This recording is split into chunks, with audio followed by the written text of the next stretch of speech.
adolescência parece difícil ou desafiadora, mas ao mesmo tempo é fascinante. A adolescência é um laboratório de possibilidades e o seu filho adolescente não é um problema, ele é um universo a descobrir. Hoje é a primeira vez que recebemos psicólogos aqui e não por acaso. Se saúde é um conjunto de pilares, a saúde mental é a base que sustenta todos os outros. Psicologia é prevenção, autoconsciência e ferramentas práticas para a vida real. Seja bem-vindo ao Podlight. Aqui falamos sobre saúde e bem-estar de maneira leve, mas sempre sob a luz da ciência. Eu sou a Valéria Luz e para essa conversa, eu recebo os psicólogos Ariadne, Fábio e Ana Carolina. Mas antes eu quero agradecer ao nosso patrocinador, a farmácia mais completa da região, a PharmaShop, que cuida dos seus clientes com os melhores produtos, com ciência e acolhimento há quase 60 anos. Um beijo a toda a equipe da PharmaShop. Gente, muito bom ter vocês aqui. Hoje eu tô com um time aqui de peso, né? Que eu conheço já há alguns anos, né? E eu tenho o prazer, assim, de compartilhar do trabalho de vocês, né? Então, sejam muito bem-vindos aqui. Obrigada, Valéria. Obrigada. Eu queria pedir para vocês, cada um, se apresentar, né? Contar um pouquinho da história de vocês e o que faz sentido aqui na psicologia para a gente abrir esse episódio hoje falando sobre adolescência, que é um assunto, para mim, que total, assim, a ver com saúde, porque eu acho que essa fase, que eu também sou mãe, né, e estou vivendo a adolescência, e é uma coisa que às vezes tira a nossa saúde. Sim, tira a paz, né? Tira a paz, então tira a saúde, né? Então, Fábio, começa se apresentando pra gente, por favor. Bom, eu sou psicólogo, né? Fiz a graduação em psicologia na UEL. Estudo psicanálise lacaniana há uns 25 anos. Acho que assim, a escolha é no sentido de que buscar sempre atender, né? Dar algum suporte, fazer uma escuta mesmo com relação a esse sofrimento. E eu acho que a gente acabou convergindo aqui para essa ideia do projeto, né, dos adolescentes, porque fica, parece que um pouco, né, um campo sem ninguém, sem muita proposta, sem muita teoria, E esse sofrimento dos adolescentes foi modificando muito em pouquíssimo tempo, com menos suporte, e a gente foi vendo isso entrar numa terra de ninguém, a internet, e entrar numa pandemia onde eles perderam esses laços, e isso a gente foi vendo acentuando o impacto na saúde dos adolescentes, mas também do quem está em torno, de ficar desamparados, né, com como lidar com isso. Então, acho que nessa escuta, eu acho que a gente propôs aí um trabalho nesse caminho. Existe um abismo hoje nas gerações, né? Isso. Porque, como você acabou de citar, uma geração que viveu uma pandemia numa época que estava começando a se desenvolver, né? Enquanto que nós, que já temos aí 40 a mais, você não, né? Mas não vivemos essa era da internet, né? Desse acesso ao celular, enfim, né? Então, assim, a gente hoje precisa realmente falar muito mais sobre os adolescentes, porque nós, pais, não estamos preparados para receber esses adolescentes, né, Ariadne? Isso Conta mesmo. um pouquinho da sua história também. Eu também sou formada pela UEL e há 23 anos nesse caminho de clínica. Minha especialização é na análise do comportamento, também em saúde mental e gestão. E durante essa caminhada, o que me fascinou na adolescência, né? É uma época de tantas descobertas, de tantas transformações, e eu realmente acredito na mudança do ser humano, eu acredito nesse poder de transformação. E o adolescente é como se fosse uma prova viva dessa agilidade de mudanças. Então, quando a gente fala de adolescente, eu gosto muito de trabalhar com eles, porque eles dão uma abertura maior. Eles têm uma flexibilidade que no universo adulto é muito difícil da gente encontrar. E eles saem para testagem mesmo, eles vão em busca daquilo tudo que a gente conversou às vezes no setting terapêutico, eles vão checar, eles vão ver o quanto que isso é real e eles trazem uma vivência nova. Em questão de semanas, a gente já tem um outro cenário. Então, considerar a adolescência, para mim, é como se fosse a prova de que a psicologia aplicada faz diferença na vida das pessoas. Até porque acho que o adolescente que tem esse acesso no caso assim, à sessão, né, com um psicólogo, esse acesso mesmo a esse tipo de tratamento, ele encontra ali uma pessoa neutra, né, zero julgamentos, zero Isso. interferência, né, que não vai de repente falar, não, você tem que obedecer, Isso você tem que isso, você tem que aquilo, né? E isso é muito legal, sabe, Valéria? Porque os pais chegam até a ficar um tanto enciumados com a relação que a gente estabelece, porque eles falam assim, nossa, eu já falei a mesma coisa, E não e Adne falou, tudo é diferente.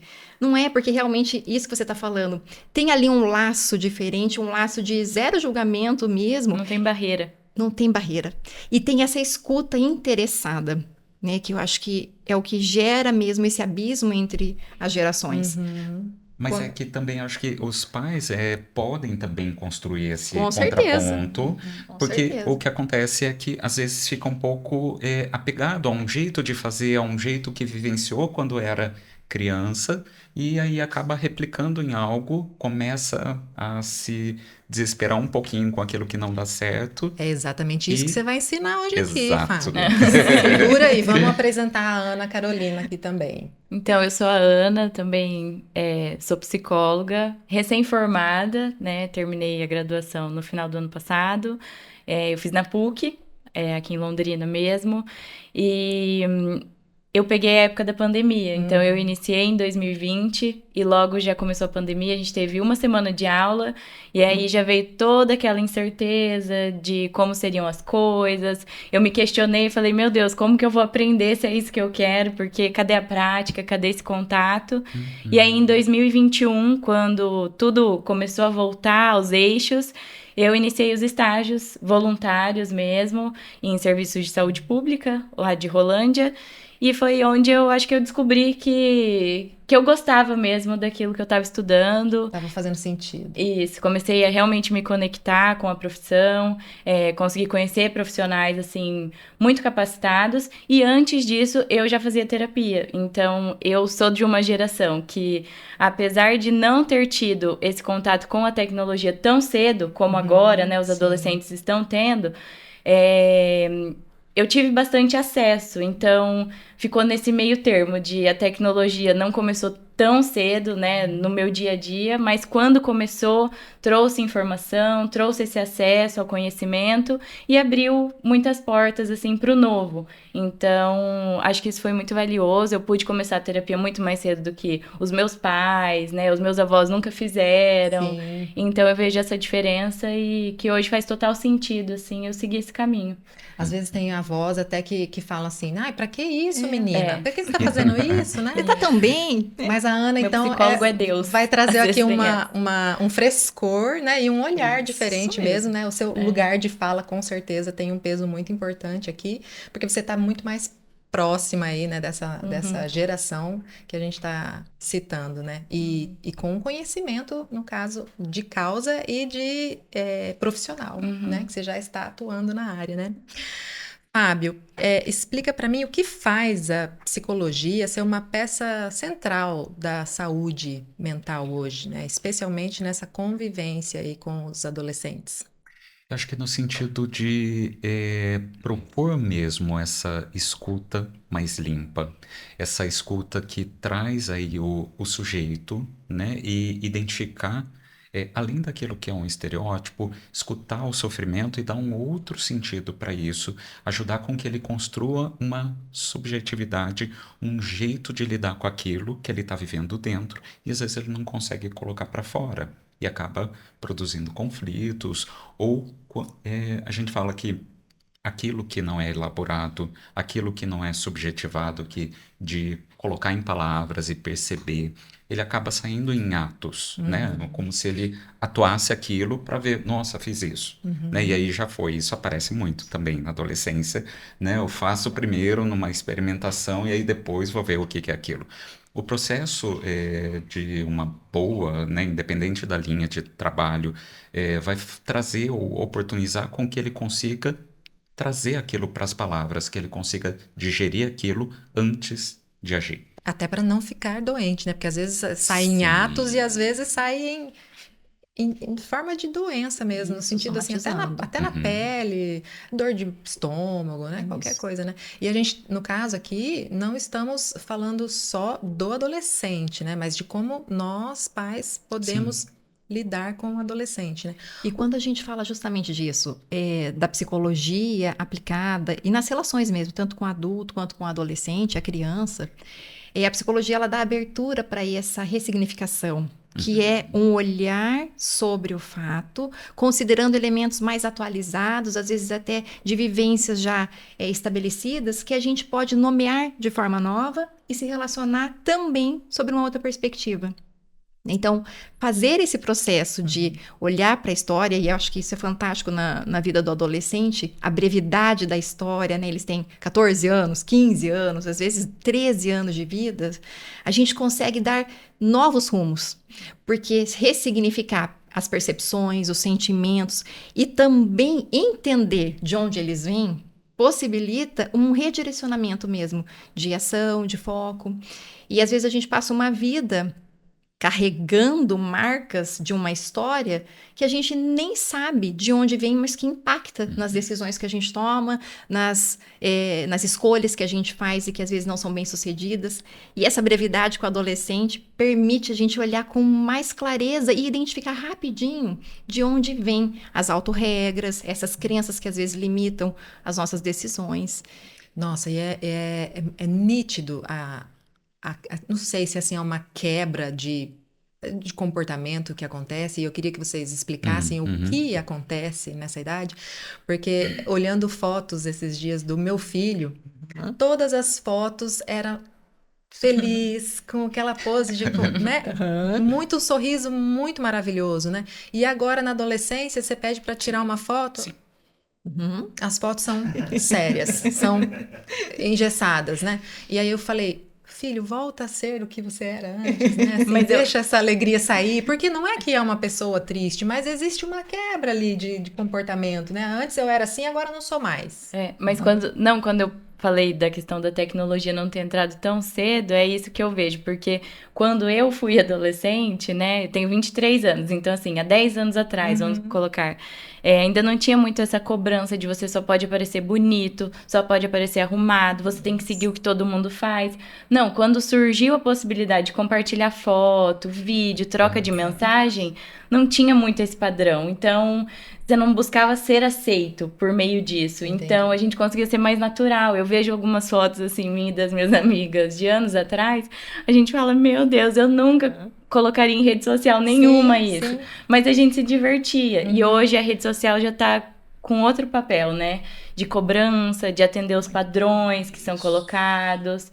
E daí eu acho que é onde aumenta esse abismo mesmo, que os pais não entendem. Falam, nossa, mas por que tanta cobrança? Começa a ver defeito onde não tem, já não quer mais aparecer em foto de família, porque às vezes não tá arrumado do jeito que todo mundo espera que esteja. Então eu vejo isso, eu acho que eu consegui aproveitar mais o início, que foi mais leve, e hoje eu tô vivendo mais nesse lado que já não é tão leve assim, sabe? Porque acho que tem o peso também, assim, vão tirar foto e minha avó vai postar. Isso. Ah, eu não vou naquela foto porque eu sei que meu avô, sei lá, né? Vai postar. Isso mesmo. Existe essa E na essa escola, quando também. eu chegar, né? Nossa, todo mundo vai ver que eu não estava arrumado assim. Então, acho que tá, assim, um pouquinho mais delicado hoje. Cobrar até isso, porque depois tem um peso pra eles, né? Sim, é verdade. Acho que é legal. Pode falar. Se a gente pensa, né, que uma das características mais importantes da adolescência, que marca essa transição, é justamente essa entrada no mundo social, os pares passam a ter grande relevância. Então, a opinião do meu amigo, a opinião do meu colega de sala é muito importante mesmo. Então, o sorriso, a pose, a roupa, o estilo, tudo isso agora é medido. Ele é hipervigilante agora, o adolescente, nesse quesito do olhar do outro. Então, a gente está falando de um momento, adolescência, onde o foco está nos amigos. E essa opinião do amigo é muito importante a gente pensar sobre o aspecto psicobiológico, para falar nessa direção. A gente fala tanto dessa transição que é importante, o adolescente se descolar do pai e da mãe, que até então eram o centro do universo, eles enxergavam a vida, sentiam a partir dessa perspectiva desses pais, para começar a construir um jeito que é só dele e fortalecer a identidade. Então é na adolescência que eles fecham essa percepção de mundo e, mais importante, essa percepção sobre si, onde eles fortalecem esse olhar de validação, de orgulho sobre si ou de depreciação. E quem faz isso junto com eles? São os pares. É nesse contato direto com os pares, com os amigos, com os colegas, com os iguais, que eles vão testando, medindo e avaliando. Antes, tinha o pai e a mãe que falavam e eles simplesmente acolhiam. Até Sim. porque quando não tinha esse contato com a rede social, o que você vivenciava ali com seus amigos na escola ou em algum outro ambiente, ficava ali. Você ia Isso. embora e ficava ali. Exato. Hoje você leva para casa um aparelho que possibilita esse contato E essa constante. continuidade, né, Ana? Isso. Não encerra. Isso. Então, o Não- adolescente... Não tem, eu desligo agora e Por vou isso viver com a minha hipervigilância. família. Então, Isso aí. E acho que é importante também de considerar isso. Aconteceu o fato, aquilo causa nos adultos, nos pais, né, uma pequena frustração de não era aquilo que eu esperava dele, né, do filho. Mas acho que é tentar, acho que fazer esse trabalho do lado dos pais, de compreender a que ele está reagindo. Acho que tem toda uma cultura que vende, né, e que a gente está muito imerso, de que o jovem, o adolescente é o auge da beleza, do prazer, da diversão, da liberdade, de todas as possibilidades. Mas o que a gente escuta, né, nos bastidores ou em casa, quando a gente abre um pouquinho essa escuta, é ali um momento de muita angústia, de muita incerteza. E isso acho que veio também junto, num sentido, eles não se identificam mais como crianças e não conseguem ter a liberdade de participar do mundo adulto. Sim. Junto com isso vem um monte de exigências. Mas isso tem a ver com o desenvolvimento do cérebro? Isso é fisiológico ou isso tem mais a ver com o ambiente, As com duas a estrutura coisas. familiar, enfim, que ele vive? Acho que a gente de construir mesmo algo biológico, enquanto tem uma predisposição, né, de que isso tem uma irritabilidade, que tenha uma certa instabilidade. Eu acho que enquanto psicologicamente também de pensar onde que fazer uma adolescência é fazer, de certa forma, uma crise naquilo que está construído e fazer essa testagem e ajuste com o que ele encontra nele.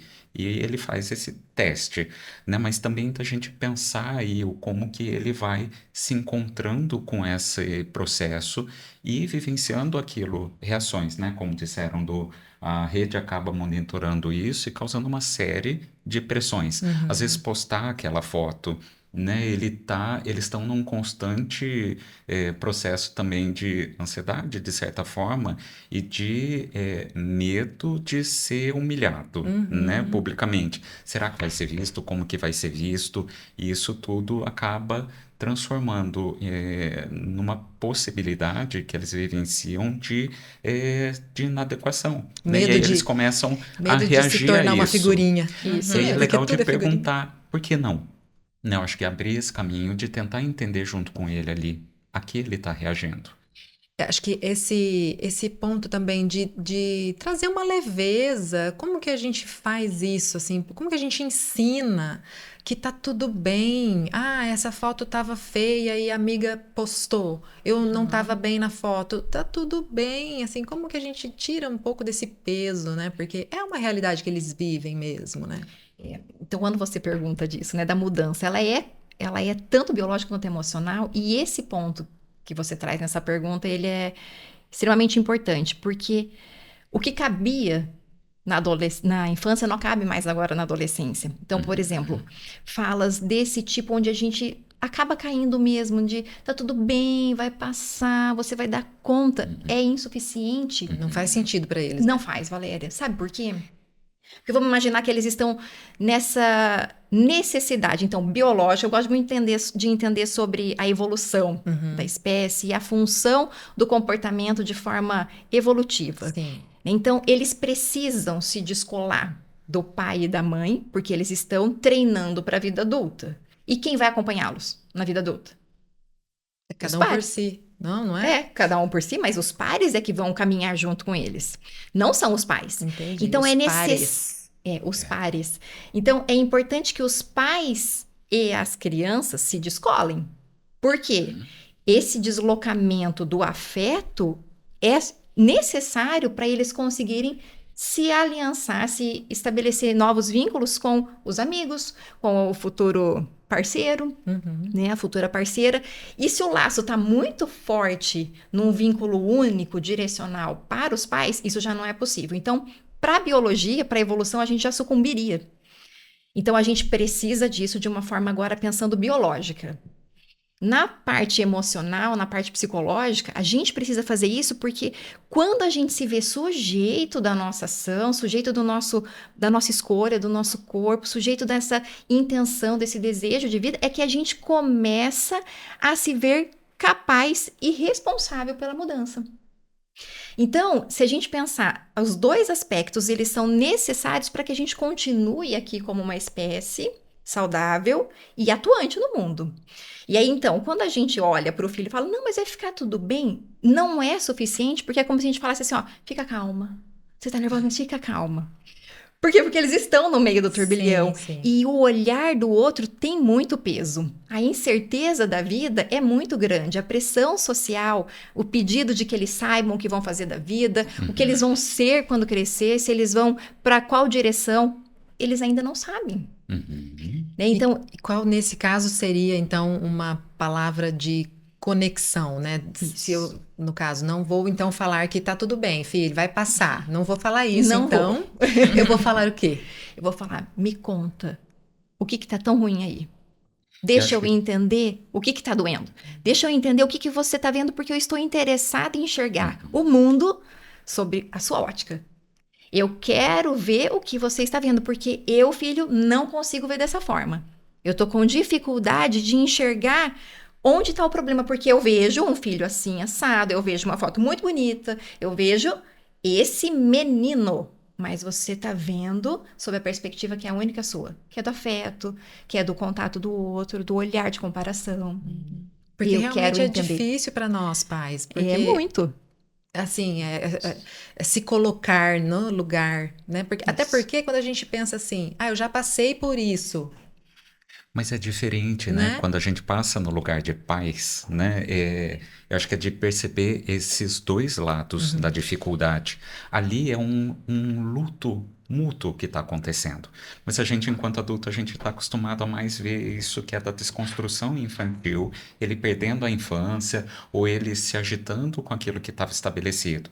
Mas acho que a gente tem que entender também que do lado dos pais não é nada fácil, no sentido em que ali há toda uma construção da infância e tem normalmente, né, a gente brinca que os pais recebem aquele bebezinho, já escrevem 30, 40 anos do que vai ser a vida, né, daquela pequena pessoinha.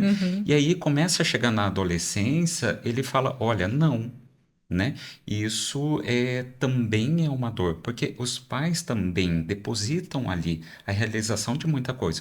O meu filho é especial, ele é o mais belo, ele consegue fazer coisas, e aí, de repente, começa a encontrar com aquilo que não é mais, e os dois lados precisam permitir esse luto, até para que a criança, adolescente, ele possa ou confirmar aquilo, ou ele possa construir alguma coisa mais conectada dentro do que ele realmente é, mas sabendo que a gente já transferiu tudo aquilo, ou já deu os direcionamentos, ter um pouco de confiança nisso e resgatar toda essa construção de uma caminhada, sabendo que ele precisa de espaço para ressignificar isso, confirmando ou reformando aquilo.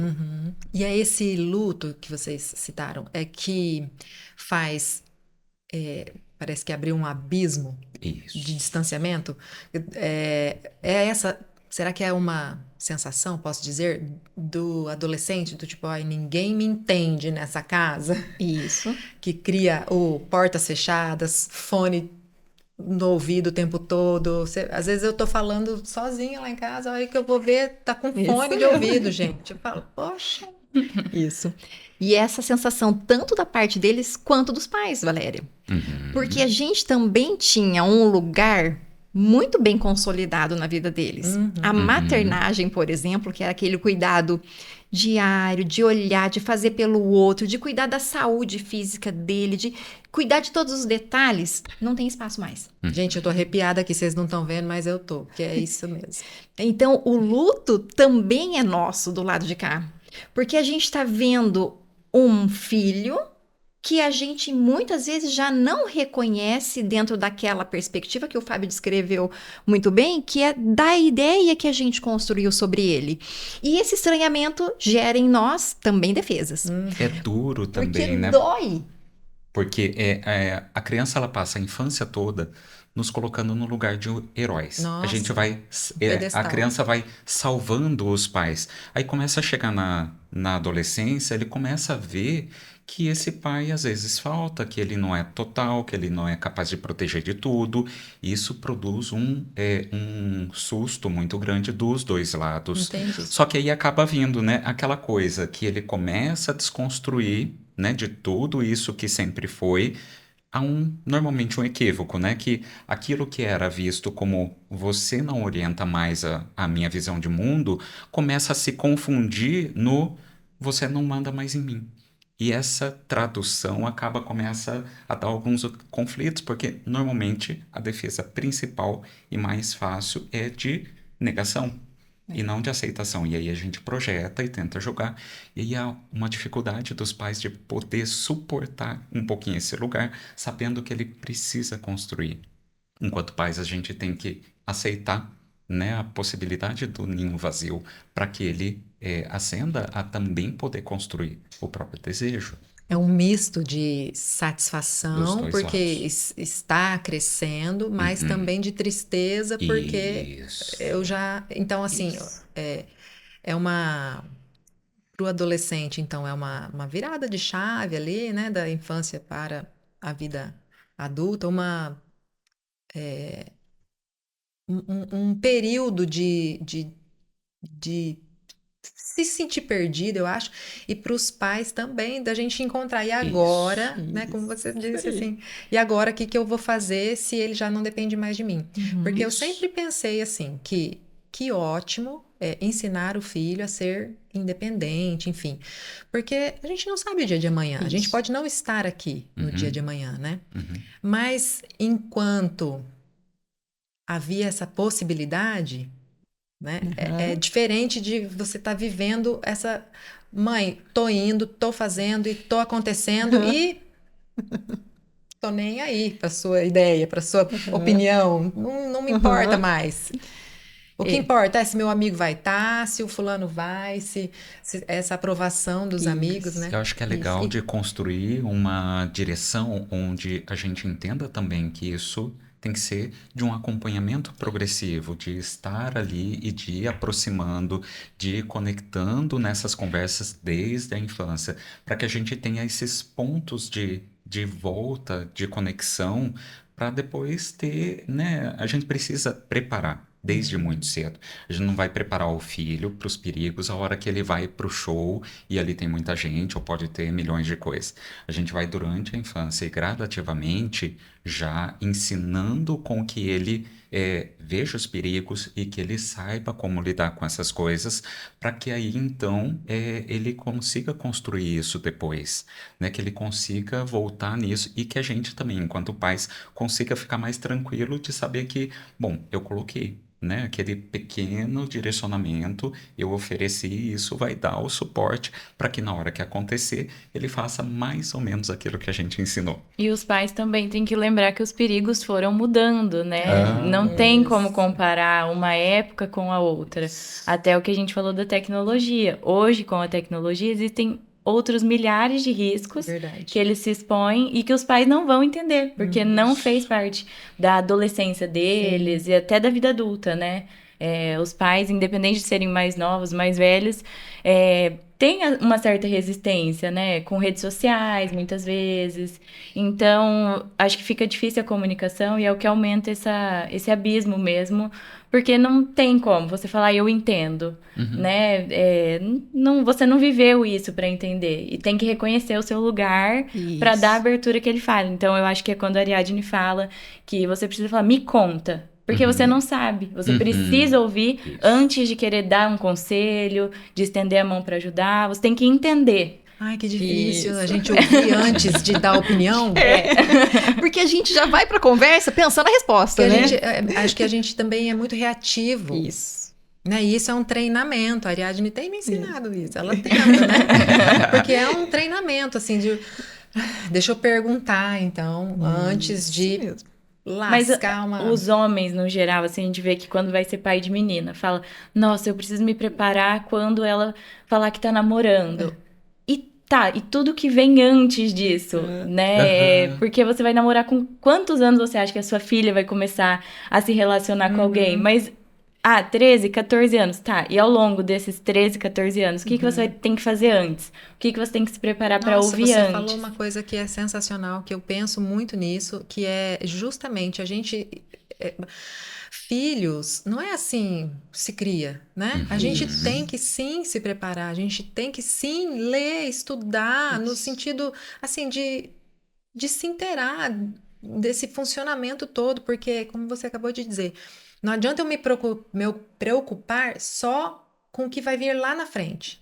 Quando a minha filha namorar, não, o que eu vou fazer até lá? E orientar que ela encontre uma boa pessoa, né? O que ela busca em uma pessoa, lá, né? Porque se você não se preocupar com isso... Inclusive, né? Um pai que se preocupa com isso, ele deve se preocupar em ser o homem que vai ser uma boa referência, no caso, Isso né? mesmo. Então, trazer também essa reflexão, eu acho bacana, porque as pessoas às vezes falam assim, o que vai ser lá na frente? Não, mas o que eu estou fazendo hoje com esse meu filho? O que eu estou plantando nele hoje, agora? Até mesmo as profissões, né? A criança mal nasceu, esse vai ser o futuro médico, esse vai ser o futuro advogado, esse vai ser o futuro...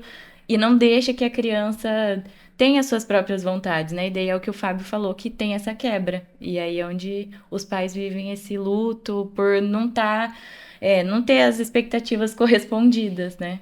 A gente aprende a ser pai e mãe sendo, mas a gente deveria se preparar, né? Melhor, no caso, né? Assim, olha... Eu acho que é um preparar, né? Num sentido em que vai conectando a cada etapa da criança.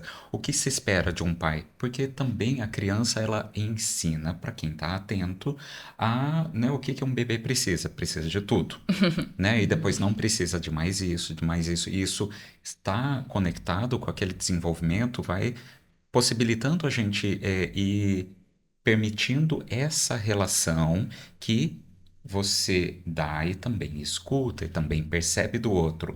A gente encontra muito hoje em dia, né, um jeito de dar um conceito ou de observar é uma parentalidade distraída. Não tenho tempo, empobrecimento dos relacionamentos, as conversas são muito curtas, superficiais, não permitem isso. Agora, quando você constrói isso dentro de casa, você vai aprendendo e esse saber começa a ser interessante pera lá, como que é isso que você está vendo? Eu acho que a nossa cultura fica muito em algumas conversas marcadas é minha vez de falar, né? Na cultura americana, por exemplo, não, eles treinam debate, né? Réplica, tréplica, isso nas escolas, né? A gente tem que exercitar um pouquinho mais disso, de ouvir o outro e falar. Aquilo que o outro fala modifica aquilo que eu vou construir também. E aí a gente constrói algo conjunto, né? Gostei disso aí. Aquilo que o outro fala modifica o que... Sim. Então, com relação a isso, com o adolescente, o que quebra essa ponte? O que quebra? Uma frase, um jeito de falar, o que eu não devo fazer nessa comunicação com o adolescente? Tá, a primeira coisa que a gente deve evitar é chegar com essa verdade pronta que eu já sei sobre você. Eu te conheço desde quando você era desse tamanho. Esse é irmão desse. Você acha que você engana quem? A gente tem isso muito E pronto com na nossa essa cultura. idade, eu também fiz Na verdade, a isso. gente repete, né? Tudo A que a gente gente escutou. reproduz. Sim. Então, essa verdade, sabe, Valéria, essa postura de Verdade mestre, de eu sei sobre você, isso realmente detona o relacionamento. Entendi. Porque se a gente está falando de uma geração nova, né, a Ana tem aí de vida o que eu tenho de vivência clínica. Uhum. Né? Então, quando a gente começa a conversar e a gente vai vendo realmente esse ponto de vista que é totalmente distinto daquilo que foi vivenciado na minha história, opa, eu já não consigo mais saber sobre ela, a menos que ela me conte. Uhum. Né? Então, acho que o primeiro ponto é esse, sair um pouco desse lugar de um pai e uma mãe potente. Porque nesse lugar de potência, eu não dou espaço para ouvir e para aprender. Mas para o adolescente, também esse lugar de potência é muito irritante, é muito incômodo, porque Chato eu olho mesmo. chato, porque eu olho para você, pai e mãe que ocupa essa posição, o que sobra para mim? E aí vamos entender assim, o que volta para o adolescente? Eu não estou à altura, eu nunca estou bom, eu nunca estou pronto para ter uma conversa, um debate. A minha opinião pouco importa. Não é suficiente. Não é suficiente. Então, eu acho que se eu tivesse que dar um conselho, né, um ajuste, eu faria nisso. De estar atento para esse saber que a gente tem muito orgulho de mostrar que a gente tem. Né? E isso é uma perda, de novo. Porque para a gente ocupar esse lugar agora de abertura para a escuta e uma escuta ativa, interessada, a gente precisa abandonar parte nossa. É verdade. Eu vou salvar um pouquinho os pais também do outro lado. Ai, Eu por acho favor, que assim, eu acho que assim, é de considerar também naquela história de que há um susto, há um luto mútuo, os pais eles começam a não ter o controle disso, não ter instrumento para lidar com aquilo e começa a se desesperar. A primeira alternativa que a gente vai, quando percebe que está perdendo o terreno, perdendo o controle, é pela via da agressividade ou pela carteirada, pela via do poder. Então, acho que assim, um jeito de trabalhar isso é, primeiro, considerar, aconteceu uma coisa, primeiro, a gente não faz uma reunião de negócio se a gente não tem tempo.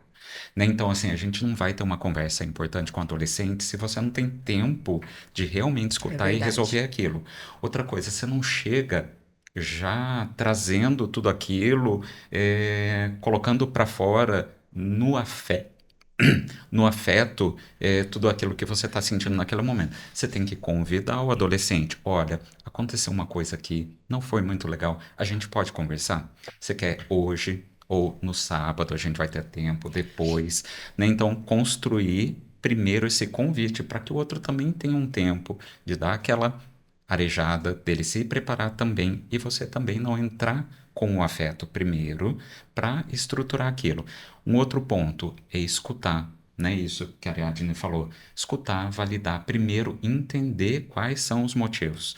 As regras existem por algum motivo, né? Me ajuda a entender aqui, filho, o que você está pensando de um jeito diferente. Como que essa regra foi inventada por um motivo. Como que isso que você está fazendo vai resolver o problema?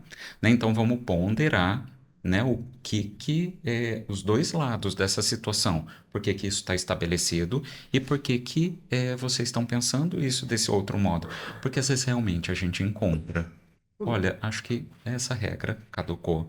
Isso não faz sentido mais hoje. E a gente se assusta também com aquela coisa. Olha, verdade. Acho que dá para fazer de um jeito diferente, mas dá para você cuidar disso? Dá para você cuidar da tua segurança? Dá para você cuidar da tua saúde nesse sentido? E eu acho que aí, então, quando há um embate ali que não se dissolve, é estabelecer um dilema.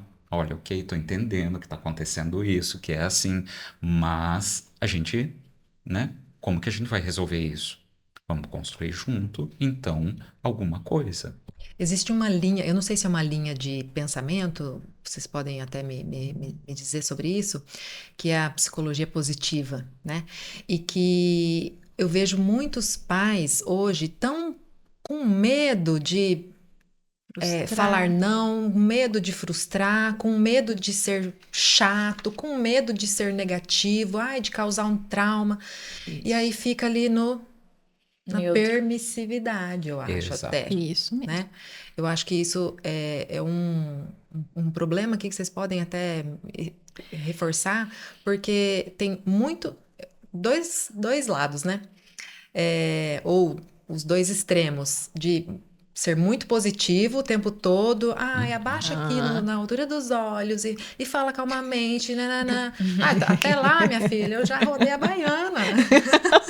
Eu não consigo me conter, né? Mas, por outro lado, também a linha daquele Léo Freiman que fala para você ser a mãe chata, para você ser a mãe que também faz muito sentido no caso, né? Então, às vezes a gente fica nesses extremos, ou vai pro muito positivo, para essa permissividade, ou vai pro, não, eu posso ser chata, então agora eu posso ser chata. Autoritários. E eu fui autorizada, o Léo Frei me falou que eu posso ser chata e tal. Isso mesmo. Então, e aí? Como que a gente encontra esse equilíbrio? O equilíbrio é a assertividade, né? Se a gente então pensar em propostas de teoria, a gente sai daquela via passiva, permissiva, omissa, muitas vezes, e sai daquela outra que é agressiva, punitiva, autoritária demais, para tentar esse equilíbrio, que vem nessa direção do que o Fábio está descrevendo, que é construir junto com a criança esse entendimento e chegarmos juntos num plano para a nossa família. O que a gente quer para a nossa família, o que a gente quer construir também para você.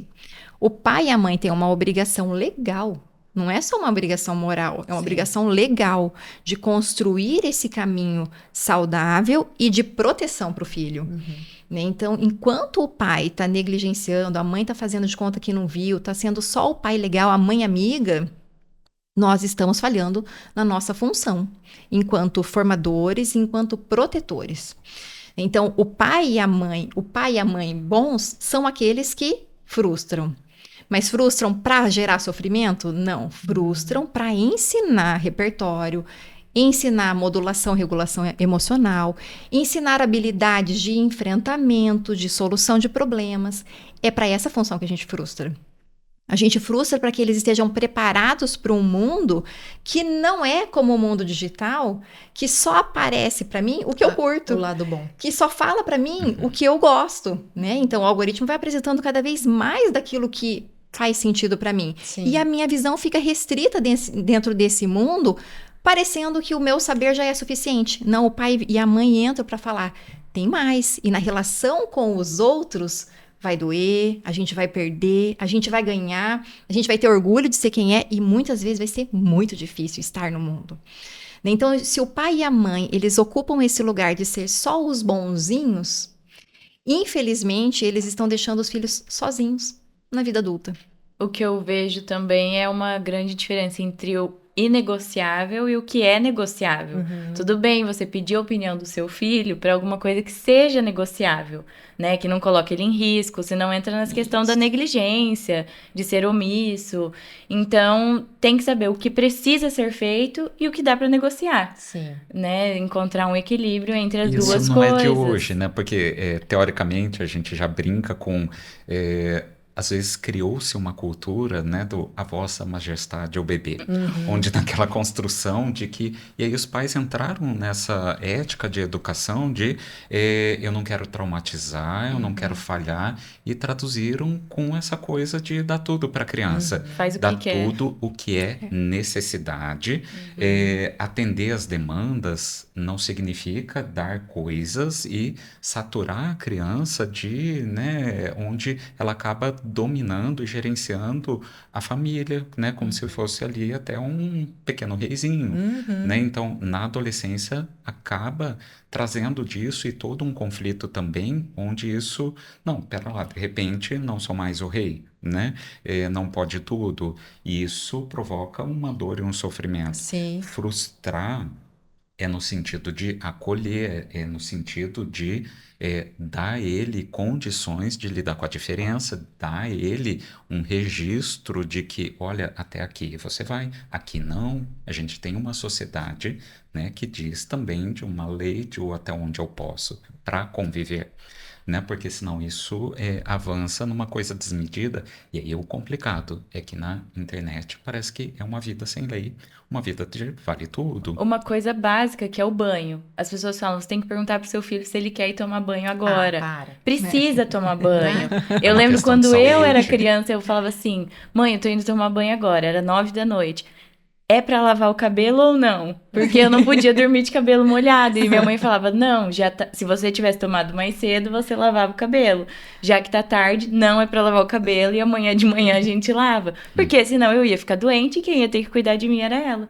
Então, assim, não dá pra dar escolha pra tudo. Né? Você pode falar, você quer ir agora ou daqui 5 minutos? Beleza, não vai mudar os 5 minutos a vida da criança, colocar em risco nem nada. Mas... não dá pra negociar tudo, né? Então, resumindo, não, relembrando aí o que vocês disseram, a gente precisa investir tempo, a gente precisa se dispor, né, Isso. a estar perto, a conversar mesmo e aí entender, né, porque tem que ter essa Isso. disposição em direção ao adolescente e não negociar aquilo que é de valor da casa, porque Isso. cada casa tem o seu esquema, vamos Isso. supor. Às vezes o adolescente chega falando assim, porque todos os meus amigos dirigem e podem pegar o carro e só você que não deixa, Aham. tipo, pra mãe, pro pai, enfim. Então, mas Aham. quantos anos você tem? Uhum. 15. Muito bem. Então, se é com 18, é lei, então eu não vou...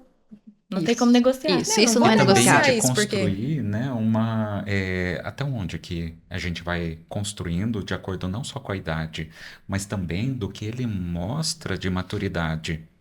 E que isso não é direito adquirido, né? A gente vai ajustando como pais e acompanhando. Olha, realmente você está com idade para isso, mas o uso que você fez disso gerou uma consequência, gerou um resultado um pouco complicado. Então, pera lá, tô vendo que não dá para confiar, vamos reduzir um pouquinho, porque aqui você estava conseguindo manejar. Depois, se você mostrar que você atingiu uma maturidade um pouco melhor, tá conseguindo gerenciar isso, ok, eu tô torcendo por você. E eu acho também que nunca é tarde, né, para mudar uma postura e ensinar coisas novas, tanto para os pais quanto para os filhos. Mas o quanto antes for possível Isso. pensar sobre isso e entender, é mais fácil. Porque se até os 10 anos você foi super permissivo, e aí aos 11 você começa a ser um pouco mais rígido e correto, né, com uma postura assim mais de pai e mãe... Aí o filho acha que você é autoritário, que você é muito Exagerando. rígido, que não tem nada a ver, porque durante 10 anos você fez de um jeito. E do dia pra noite, você vê um podcast, algum vídeo, lê alguma coisa e fala, nossa, amanhã eu vou mudar. E daí você esqueceu de avisar o seu filho, a sua criança, o seu adolescente e aí fica como, né? Então fica difícil o diálogo. É esse criar um reizinho, né, que você acabou de citar, né? A vida inteira você Sim. tratou como uma princesinha, como um isso. reizinho do lar, e de repente a mordomia acabou. E quando eles Sim. começam Foi a agir destituído como do teu tal, trono. Aí vem a rebeldia, perdeu porque o vai ter um trono. protesto, né? Porque, poxa, como assim vou perder isso? o trono Não. é meu agora. Eu acho que essa consciência, que, de novo, eu vou repetir, tem que ser desde o nascimento. Sim. E uma vez, no primeiro episódio, Bruno vai lembrar disso, que a gente recebeu aqui uma pediatra, a doutora Bruna, é isso mesmo. A doutora Bruna e a Vilaine, que elas falaram sobre o papel de cada um. E o pai não pode sair do papel de pai. Você é o adulto da casa, né? Isso mesmo. E a criança é a criança. Então, assim, às vezes a gente acaba se colocando muito birrento até né? Pra dialogar. E assim, querendo lidar de igual para igual, e não é isso. A gente tem que estar preparado para lidar com essa dificuldade de maneira mais madura, né? Entendendo que eu sou quem O dita adulto da as relação. regras aqui e que eu também tenho que entender o que está acontecendo para poder mudar. Ter uma postura mesmo, ter né? uma postura diferente. E aí concordo com você quando você fala que tem que ter uma busca, um interesse por se capacitar, por se formar. Porque se a gente pensar a nossa geração, né? Nós viemos também de uma criação onde os pais eram muito rígidos. É verdade. Onde a regra, ela era quase que inflexível todo o tempo.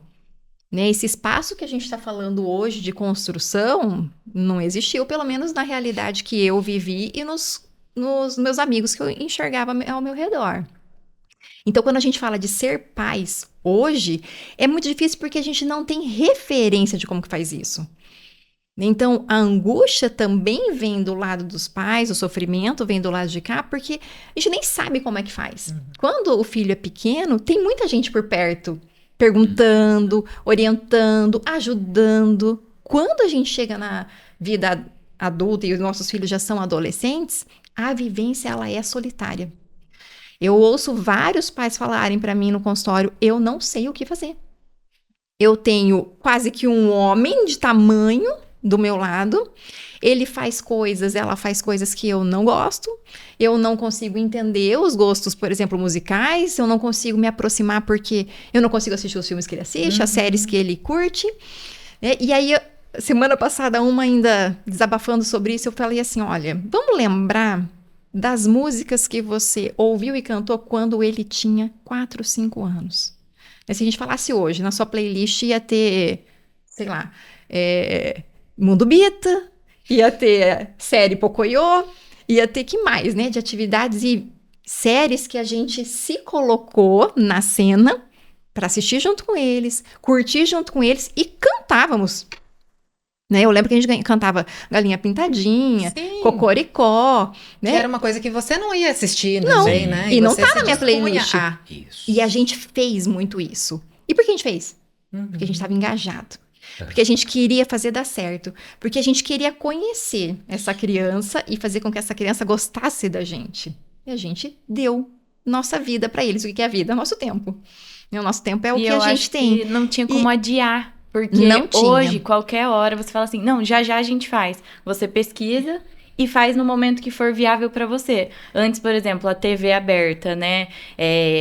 Tinham horários, os desenhos ali, e era aquele horário específico. Passou daquele horário, você já ia ter perdido. Então, os pais, acho que conseguiam ter esse olhar de, ou é agora, E ou tinha- fica para depois, mas tinha ou para também amanhã, esse enfim. interesse, sabe, Ana? Tinha. Que hoje parece que a gente já vê eles se virando, a gente já Isso, vê você que já eles são deixa. mais autônomos, a gente vai deixando, tá quietinho lá no quarto, tá numa boa ali Mas na justamente dele. pela pesquisa. E a gente é rápido, para. fácil. A gente para de fazer. Sim. Mas é Né? uma evolução também da cultura, né? Que antes a infância era permitido brincar até muito tempo, né? Então a gente veio de uma infância que brincou até os 12, 14, 15, e tudo bem, né? E tinha um momento, era ali de convivência, né? Não vou nem falar o nome dos filmes da época, mas assim, era uma sala de 3x3 e que com 20 crianças, dos pequenos aos maiores.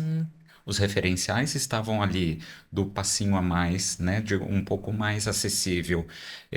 Agora entrou, né, numa construção e que isso ficou, acho que, muito solto, contando com a autonomia e com a evolução da cultura. Construiu uma ideia que veio, enfim, não foi da psicologia, com certeza, que foi uma ideia de que a criança ela amadurece mais cedo, que ela tem que estar Isso. pronta mais cedo, que ela tem que ser, né, ela tem que fazer administração na escola, que ela tem que fazer isso, que ela tem que se formar e ter autonomia cada vez mais cedo. Sim. A cultura tá roubando cada vez mais a infância e esse tempo de construção. E aí chega nessa autonomia, parece que a gente entra nessa parentalidade distraída, né? Deixa ele se vira, deixa ele consegue. E aí entra também numa lacuna, né? Enquanto vida digital, a gente dava lá, a gente selecionava. Você vai assistir isso, você não vai assistir isso, porque eu não concordo. Né? A gente tem que, do começo e progressivamente, aproximar a cultura na idade compatível. Com 10 anos, o que é o melhor que eu quero que ele encontre na internet?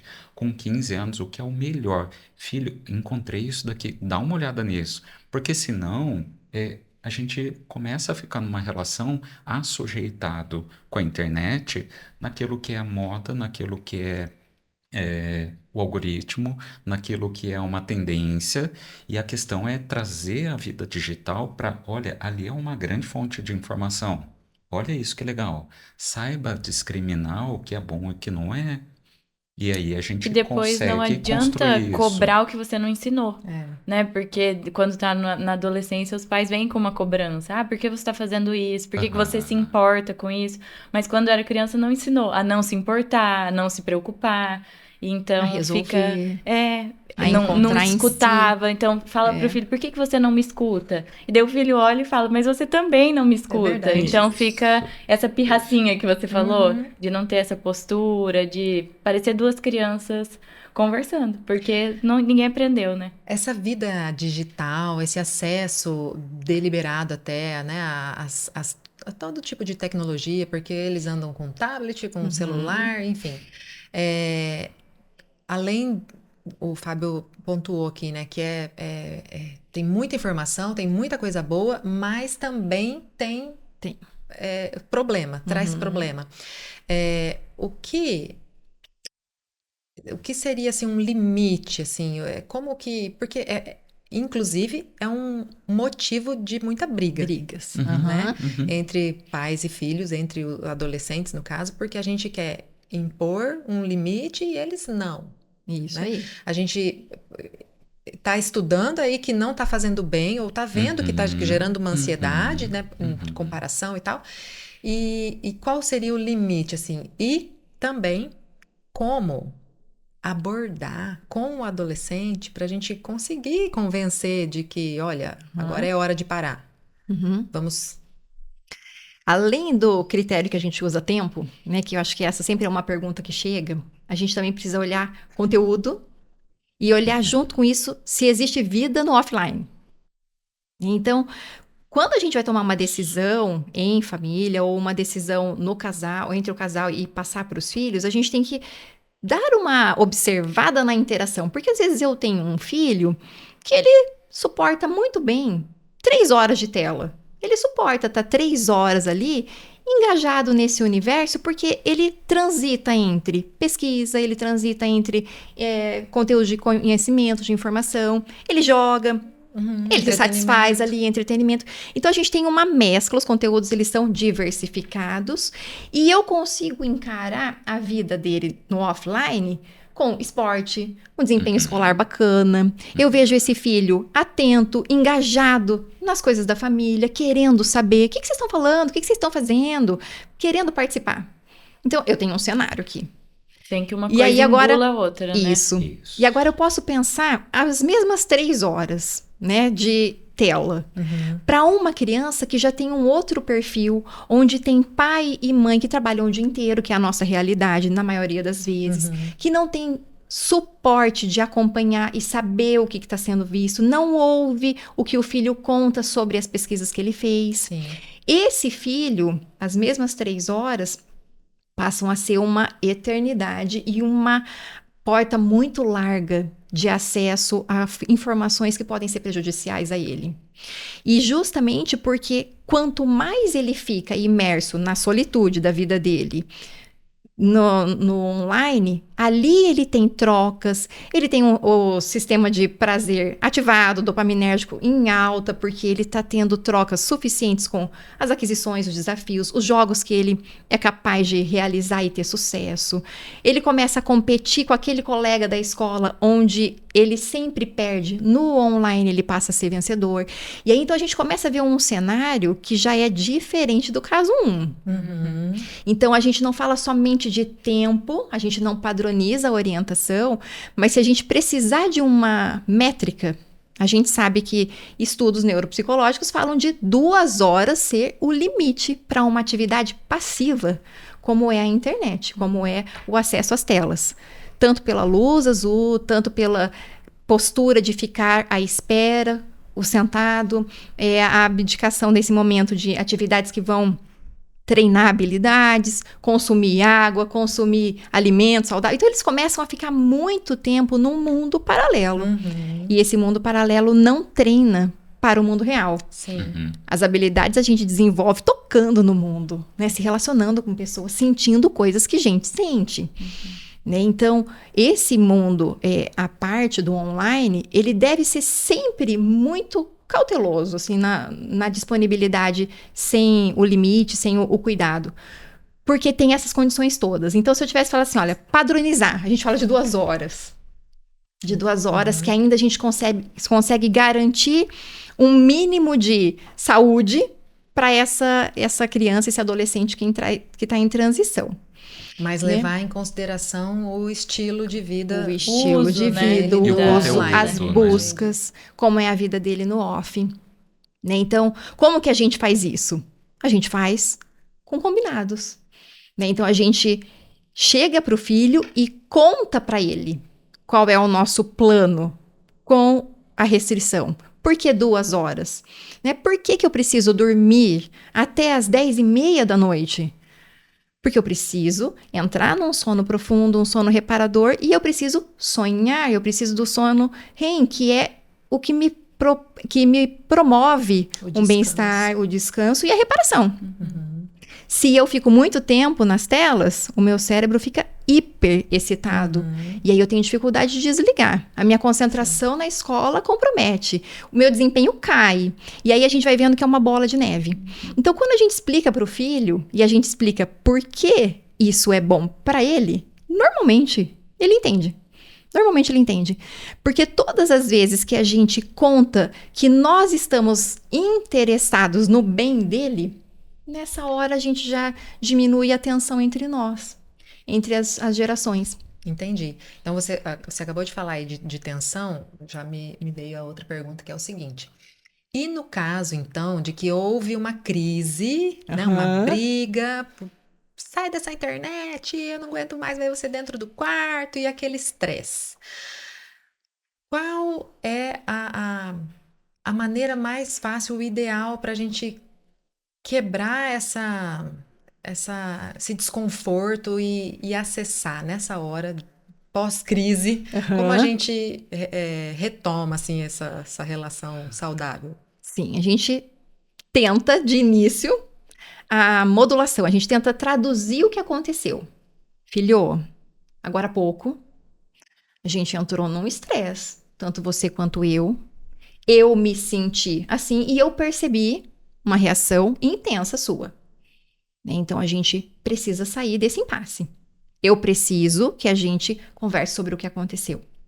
Então, primeiro, quando a gente nomeia emoções, a gente descreve o cenário, a gente conta dos fatos, a gente sai desse lugar do eu sei tudo e eu tô acusando você de ter feito algo. Nossa, como você foi agressivo. Quem você pensa que é pra falar assim comigo? Eu sou sua mãe, você me respeita? Não, a gente muda essa postura e a gente fala, o que eu vi foi grito, eu vi uma porta sendo batida, eu vi você jogando coisas na minha direção.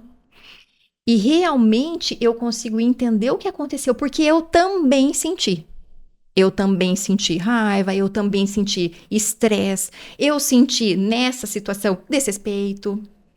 Então, olha, eu tô falando de mim e eu tô falando de uma cena, eu não falo sobre você. Eu falo sobre o que é fato. Sai do ataque, né? Sai do ataque.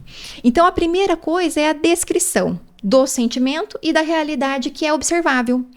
Você concorda que teve isso? A hora que ele falou, concordo. Ou não concordo, não foi assim. Como foi? Primeiro, a gente tem que ter essa convergência. A gente tem que estar falando da mesma situação. A gente tem que estar falando do mesmo conflito. Porque, às vezes, na percepção de um, foi nota 10 de invasão, de desrespeito. Para o outro, foi 3. Sim. Então, primeiro, a gente equipara isso. E a gente cria o mesmo cenário. A gente está falando, então, da mesma coisa. Isso não pode, então, acontecer de novo. Porque, às vezes, Como é desproporcional, né? A reação, né? Isso mesmo.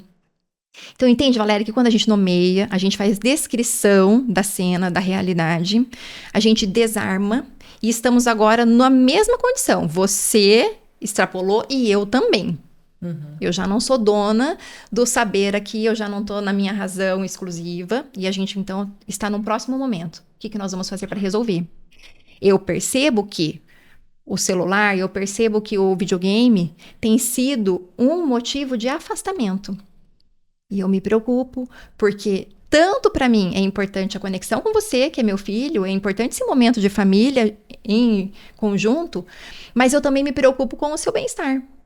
Porque E nesse caso, não corro o risco de perder a autoridade do adolescente olhar e falar: ai, coitada da minha mãe. não. Tá ali se humilhando já. Pelo contrário. Não tem, assim, às vezes, né, até do adolescente pensar que agora minha mãe tá na minha mão. Não? Não. Não, porque foi feito um espelhamento. Tem uma identificação. Você esteve assim e eu também. E isso porque temos um problema em comum. Os dois estão olhando para o problema. Então, onde está o nosso foco? No desajuste, naquilo que a gente não conseguiu se encontrar. Somos nós contra o problema, né? Então, nesse momento, o pai não perde o lugar, a mãe não perde a autoridade. Pelo contrário, ele engaja, porque o filho fala assim: nossa, minha mãe foi legal. Minha mãe entendeu e minha mãe é gente também, né? A grande dificuldade de pai e mãe é mostrar afeto, é mostrar o que sente. E aí a gente perdeu uma ferramenta extremamente importante, evolutiva, que são os sentimentos de culpa e arrependimento e vergonha.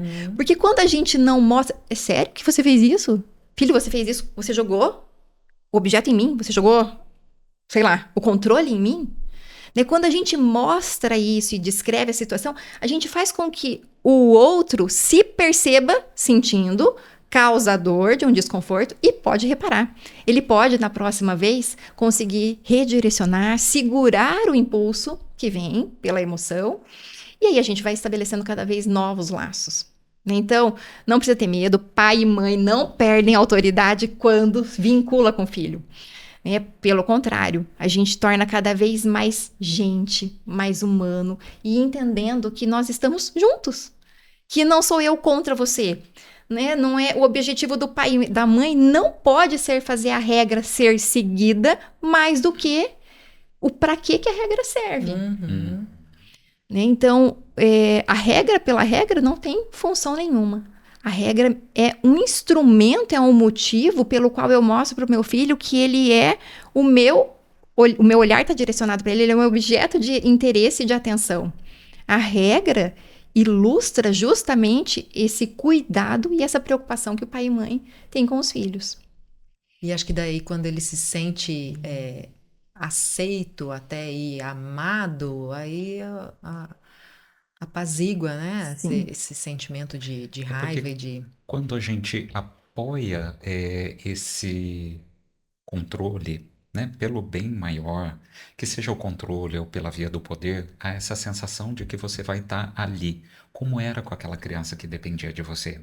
Só que é aquele grandão, né, que já está da tua altura, ele pode até, a gente vê, isso já tem, né, é muito claro na psicologia social, onde você ter o controle naquele momento pelo autoritarismo, ou pela autoridade, você vai conseguir fazer com que ele talvez cumpra na tua frente. Só que ele sabe muito melhor de tecnologia do que a gente.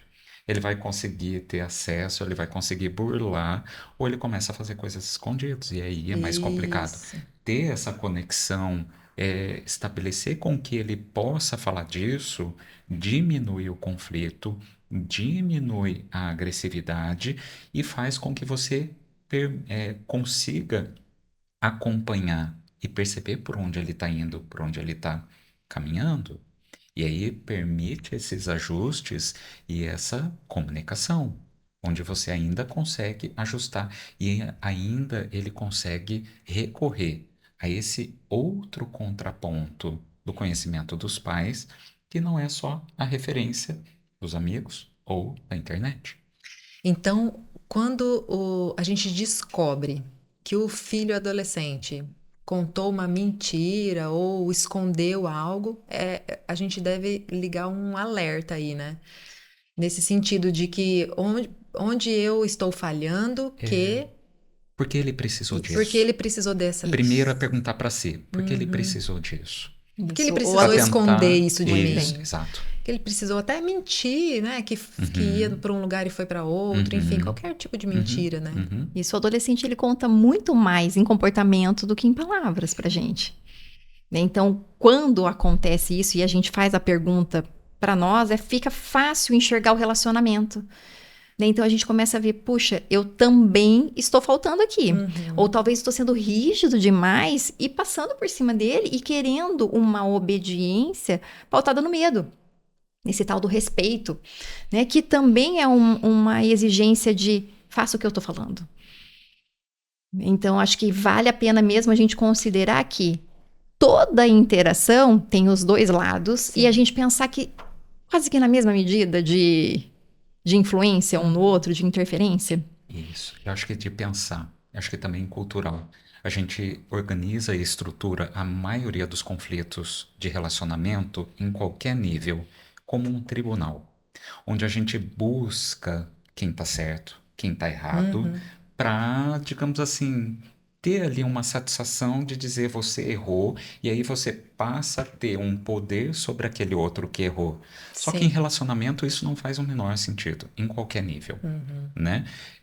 Quando estabelece essa relação de culpado e aquele que tem a razão, você vai pela via do poder, você vai por essa opressão e por essa relação que é de hostilidade em si. Agora, quando você entende ali, não, pera lá, quais são os dois lados? Isso em qualquer nível você vai construir uma relação, você vai construir uma solução onde aparece os dois atuando em lados positivos e negativos. É muito assunto, né? E agora eu queria saber desse projeto que vocês têm. A gente já está caminhando para o final. E essa necessidade, né, de gerar essa conexão, né, adulto, Sim. adolescente, está gritando, né, batendo aí a nossa porta. Então, conta pra gente um pouquinho, Ana, como surgiu esse projeto? Então, o Conecta é um projeto de desenvolvimento pessoal para os O adolescentes. nome do projeto Conecta Conecta Gerações. Gerações. A gente fala Conecta para ficar mais marcado, assim, mas é Conecta Gerações. E ele vai acontecer, assim, de forma totalmente presencial. Então, a gente quer realmente ter esse contato, né? Até mesmo pensando em tudo isso que a gente falou das telas, da tecnologia, esse encontro no presencial, esse cara a cara, faz toda a diferença, né? Porque tá cada vez mais difícil a gente ver isso acontecendo entre eles. Sim, mas é um projeto para pais e filhos? Vai Isso, todo mundo. isso. Então, O projeto ele as tem etapas, 3 né? etapas. Isso. A primeira vai ser um workshop vivencial que vai acontecer esse mês ainda. A gente tá com as inscrições abertas, então falar meio por cima, assim, as datas, né? Nessa primeira edição, então, esse workshop vai acontecer dia 29/11, é um sábado, e durante a manhã a gente vai ter uma manhã, assim, com desafios, algumas dinâmicas, para que eles participem, né, só os adolescentes daí nesse primeiro encontro. Para eles se conhecerem, se auto-observarem, e a gente dá um start aí nesse projeto. Aí, de dezembro a fevereiro, nós teremos 6 encontros com os adolescentes, que vão acontecer quinzenalmente. E nesses encontros, a gente também vai trabalhar com os grupos. Então, pensando nessa ideia mesmo das conexões, né, entre eles, a gente vai trabalhar os temas da adolescência. Então, os estudos, as redes sociais, o futuro, os relacionamentos. E quase que simultaneamente vai ter o trabalho com os pais, só que menos encontros, né? Vão ser 2 mentorias voltadas aos pais e pensando justamente nessa ideia de aproximar os pais desse processo com os filhos, né? Então, entender a adolescência, a gente vai levar essas informações, pensando sempre em melhorar esse relacionamento entre as gerações, né? Que a gente sabe que tá um pouco difícil e muitas dúvidas. É uma fase que realmente tem muitos desafios, tanto para os adolescentes quanto para os pais.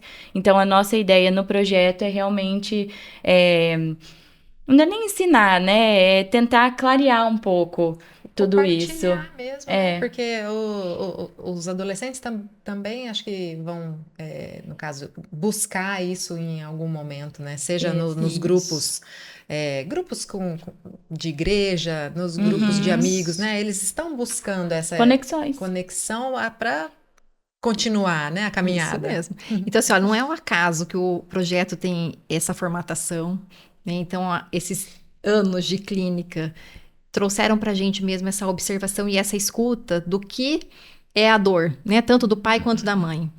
E o que a gente está construindo ali? A gente está construindo um espaço de experiências, de vivências práticas. Então, quando a Ana fala do workshop, é esse momento mesmo de 4 horas de imersão, onde a gente vai ter atividades que desafiem eles em diversas categorias. Física, emocionalmente, com habilidades de comunicação, lógica, resolução de problemas. É como se a gente fosse imergir mesmo num mundo de desafios para que eles se vejam fazendo. E se vendo fazendo, se percebendo já sentindo, vão poder falar sobre isso e direcionar para uma nova direção, se for necessário, ou fortalecer já em si as habilidades que tem. Porque é muito difícil para o adolescente esse lugar de ouvir do outro nesse mundo, nessa fase que eles estão, porque o rótulo do aborrecente é tão marcante que poucos conseguem ser validados. Poucos conseguem ouvir onde já está dando certo, o que eles já têm que são habilidades muito poderosas. Então, o nosso objetivo com esse primeiro workshop é isso. Que eles aumentem essa observação e esse olhar mais pontual sobre eles. Então, o primeiro objetivo ali é desenvolver essa autoobservação e esse autoconhecimento. Quando a gente vai para a etapa dos grupos, a gente já tem um objetivo também que é gerar interação, entrosamento e o treino das habilidades que a gente já identificou como psicólogos lá no primeiro dia, que estão falhas naquele grupo. E até o pertencimento, né? Isso, o pertencimento, a conexão, a comunicação. E também já na vivência em grupo, colocar na prática esse outro jeito de se posicionar diante do seu igual. Então, vamos imaginar que a gente está falando de um mundo online onde eles são uma potência e no offline onde eles tiveram uma vida pandêmica agora, que era o momento de começar a treinar as habilidades, e eles ficaram desprovidos disso. E na sequência, emendamos com a internet. Então, a gente precisa trazê-los para essa vivência mais perto do que é a vida de verdade. Né, de falar o que gosta, de se colocar os limites, de se posicionar, de estabelecer uma conexão com o dentro e com o fora. É uma capacitação mesmo, né? Porque o adolescente precisa se sentir capaz, né? Isso mesmo. Como você falou, esse rótulo de aborrecente tá o tempo todo pairando, seja em casa, né? Fala, é assim mesmo, adolescente, né? Tudo chato, é tudo... Às vezes os próprios da família se machucam dessa forma, né? Isso mesmo. E acaba sendo uma verdade, né? Aquilo tudo que a gente ouve frequentemente passa a ser considerado uma verdade para o adolescente, porque uma das características que a gente tem é confirmar a teoria que a gente tem diante de nós. Então, se eu ouço toda hora que tem algo de errado comigo, deve ter mesmo. Então, a gente vai nessa contramão. O projeto tem esse objetivo mesmo de apresentar para eles um laboratório de experiências, de sensações diferentes daquilo tudo que eles estão já limitados no mundo online e às vezes até nas relações familiares. Muito bom. E o terceiro momento, quando a gente fala de família, é justamente para cuidar desse pai e dessa mãe que não tem mesmo o repertório para isso. Nós tivemos uma geração totalmente diferente, uma vivência, uma experiência tão contrastante com o que a gente vê hoje. Sim. E os pais estão desamparados, eles estão em sofrimento também. Então, o meu cuidado, porque daí essa parte é comigo, né, de olhar para esses pais e dar a eles condições de estabelecer e construir pontes. Então, se a gente tem um objetivo com o projeto, é esse. É estabelecer pontes nesse lugar que virou um grande abismo e um grande espaço de solidão. Novas perspectivas para todos. Isso aí. Mais para os filhos. Eu já sou fã do projeto. Fábio, deixa uma frase, uma dica para esses pais aí que estão lidando com adolescentes. Acho que a sua frase o final. ponto central, acho que é disso, né? De se permitir também ressignificar, se permitir escutar quem é esse pequeno sujeito né? Que às vezes ali a gente fica muito apegado àquilo que desejou para a vida da criança, mas de que muitas vezes, né, a gente vê ali um potencial bem direcionado de que esse pai, né, essa mãe pode se surpreender com um a mais que aquilo produziu. Acho que abrir essa escuta, abrir essa possibilidade, né, desconstruir esse mito de que a adolescência é um problema, né, que isso não tem é uma construção cultural. E a Exato. gente, quando permite abrir, escutar isso, a gente pode encontrar ali uma riqueza. Muito bom. Você me fez pensar até no que a Ariadne falou num vídeo, que quando a gente olha para o adolescente, a gente se vê. E às vezes a gente não quer que o nosso adolescente repita ou Isso. sofra ou, né, aquilo que você mesmo já viveu lá atrás, né? E às vezes até por isso que também dá esse choque, né? Isso aí. Perfeito. Mas você também tem uma frase para deixar, que não é essa Que eu não é a acabei de mesma, falar. né? É a minha, assim, não desista do seu filho. Não desista mesmo. Porque quando um pai e uma mãe decidem estar perto, eles não têm ideia do poder de transformação que tem na vida do filho. Eles não têm ideia da importância que pai e mãe ocupa na história do filho. Então, se você tiver que fazer alguma coisa, acredite. Acredite que o seu filho, ele só está esperando você dar a mão para ele, porque ele quer ser a melhor versão dele, ele pode ser. Então, quando a gente confia no processo, a gente confia nessa relação, as transformações, elas realmente acontecem. Eu iria por esse caminho. Muito bom. E você, Ana, tem uma dica para você deixar para os pais? Eu acho que a minha é mais para os adolescentes. Então vai. Isso aí. Pros adolescentes. Eu acho que se permitir viver o novo, né? Uhum. Por mais que seja desconfortável, que seja difícil. A minha primeira sessão de terapia, eu fui chorando. A minha mãe não negociou comigo. E eu tive Obrigada. que... ela falou, você vai. E eu falei, eu não quero. Ela falou, mas não tem opção, você vai. E eu fui. E hoje eu vejo que foi isso que me fez chegar até aqui. Tanto na escolha da profissão, quanto tudo, assim, que eu fui construindo ao longo do tempo. Então, eu não falo especificamente da terapia, mas se permitir viver o novo mesmo, dar essa chance de olhar diferente, de tentar coisas novas, e aí acho que junto assim com o que o Fábio falou, você tem chance de descobrir possibilidades, assim, tanto nos seus pais, você passa a valorizar mais o que eles têm feito, por mais que seja difícil, que você não concorde, eu acho que abre um leque de possibilidades e de você se descobrir também, né? Encontrar as potências que você tem. Então, acho que sempre estar disposto a viver novas coisas. Muito bom. Acho que é isso. Acho que todos os seres humanos, não só os adolescentes, estamos o tempo todo em busca dessa aceitação e a começar em nós mesmos, né? Às vezes a gente não aceita algo que é nosso.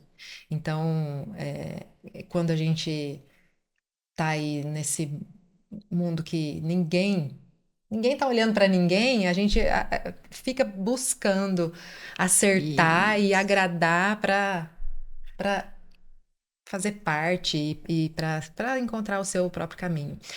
Eu gostei muito desse papo aqui, fez muito sentido para mim. Foi como uma sessão mesmo de aprendizado aqui. Eu espero que você em casa, você onde você estiver, que você está ouvindo aí esse episódio, tenha aproveitado também, como nós aqui. E se ficou alguma dúvida, se ficou aí um desejo até de conhecer mais o trabalho deles aqui, todos, deixem aqui, meninas, onde encontrar vocês. Fábio também, é a mesma clínica, os três, Sim. no caso, né? Isso. Então fica fácil que quem você quiser encontrar vai estar tudo ali no mesmo lugar. Isso. Então, o projeto é o @Conecta Gerações. E a nossa clínica é a Veritas Psi no Instagram, que chama Veritas Psicologia, que é o atendimento clínico de adolescentes e adultos. E vocês atendem presencial e Presencial atendem e online online. também, né? Isso Que mesmo. facilita muito, né? É Sim. só o projeto que eu falei que é 100% 100%. presencial. Isso. Mas os atendimentos fora do projeto. Então, esse nosso Instagram do Conecta é exclusivo do projeto. Então, a gente está ali também desenvolvendo esse perfil, né? A gente abriu as inscrições recentemente e qualquer dúvida, a gente está por lá. Entra em contato Será um por prazer. ali. Obrigada, gente, pela Obrigada a disposição você. aí, disponibilidade de vocês, né, de estarem aqui hoje. Obrigada E obrigada a também. você também que está aí nos ouvindo, nos acompanhando. Eu espero vocês num próximo episódio. Um beijo e até mais.